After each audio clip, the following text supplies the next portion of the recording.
Hi, everybody. Welcome back to another episode of Bridge from the Past, Art Across U.S. History. I'm your host, Mary, and I hope I'm not the first person to wish you a happy summer. One of my favorite things to do during the summer is to recharge, and one of my favorite ways to do this is to go outside. It turns out I'm not alone. Artists have been fascinated by the diversity of American landscapes for a long time. In honor of summer, I thought it would be fun to take a look at just a few of these works of art. Let's jump in and meet our artists.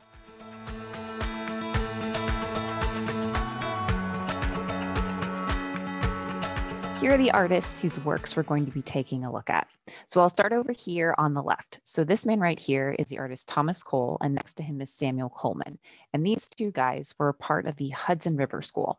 If we're talking about American art, the Hudson River School is definitely a good thing to know. Before the Hudson River School, most American artists copied Europe. They went to Europe to study, they copied European subject matter. Artists in the Hudson River School, named because they were based in New York City, but often ventured into the Hudson River Valley, were like, we're not going to do that. We're going to stay here in the United States and we're going to paint the beauty that we see around us. This man in the middle here is Albert Bierstadt. So his name is German, but he spent most of his life living and painting in the United States. He's also considered part of the Hudson River School, really sort of the second generation and sometimes called the Rocky Mountain School. So again, focusing on American subjects, particularly those further west. And moving into the 20th century, this man here with this great hat and his camera is famous photographer Ansel Adams. So he was an environmentalist, and his black and white images of national parks out west in particular are very well known. So we'll take a peek at those. And all the way over here on the right is not quite an artist because she has no formal training in any sort of photography or art, but I do like to go outside, as I said. So I'll share some of my pictures of American landscapes with you as well. So that's enough about the artists. Now let's go ahead and look at the paintings. So our first image is from Thomas Cole. So again, he's one of the founders of the Hudson River School. He's painting an American landscape. So that's not quite a straight line, but you can see that we are in Northampton, Massachusetts.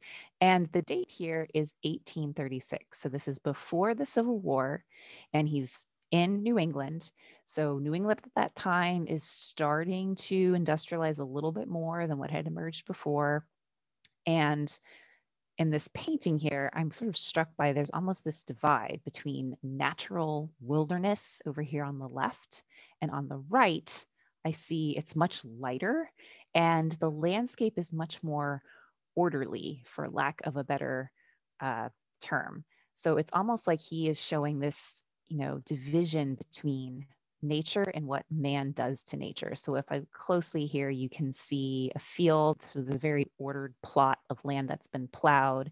I can see smoke coming from chimneys. So someone obviously lives here, or maybe, it's an early factory. It is along the river. Early factories are going to be powered by water, and most of them are going to be in New England. So he definitely is commenting on what he sees around him, this sort of tension between nature and man.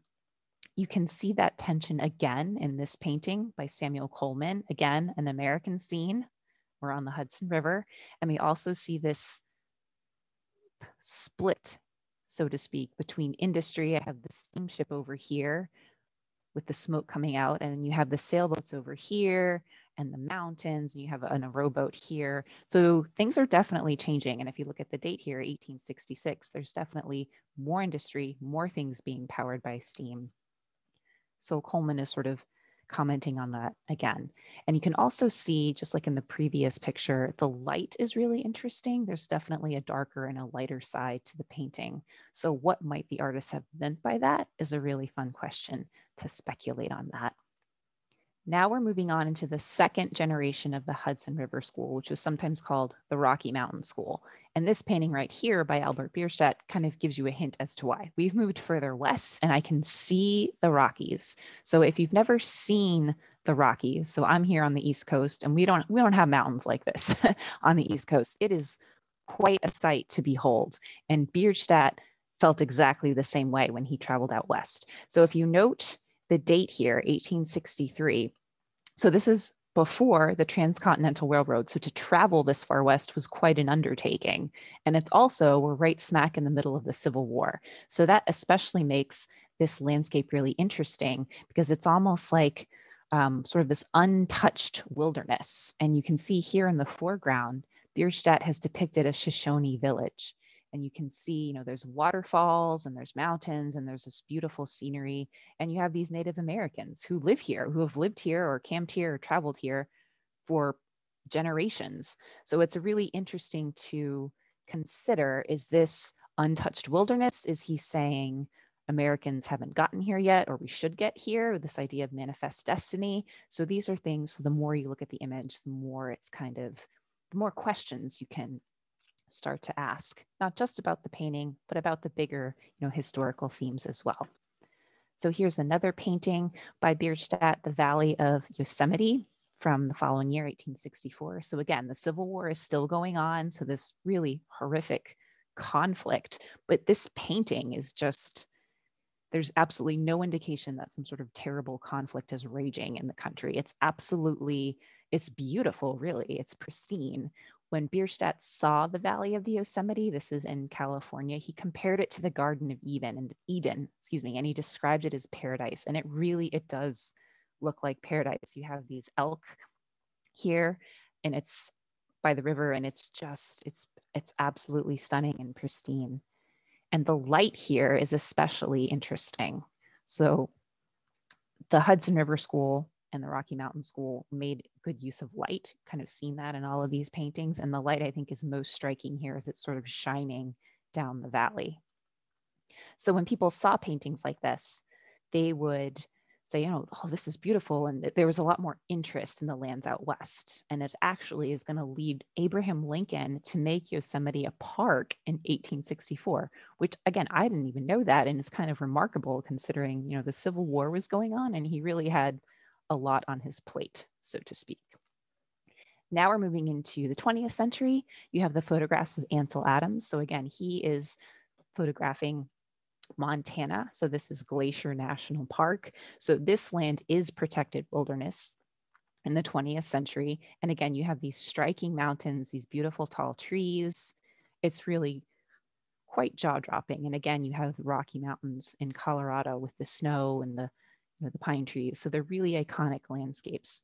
So Ansel Adams was an environmentalist and a conservationist. So his photographs were a tool to convince people, you know, these lands are beautiful and they're pristine, and it's our responsibility, in his point of view, to take care of them. And his photographs were help him do that.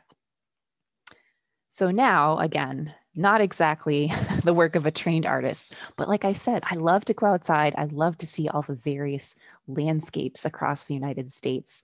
And I didn't grow up doing things like this. I had to sort of make it happen for myself. So I would encourage you to get out there and explore and travel and see all these amazing places within your community and within, you know, the larger United States, because there's a lot to see here.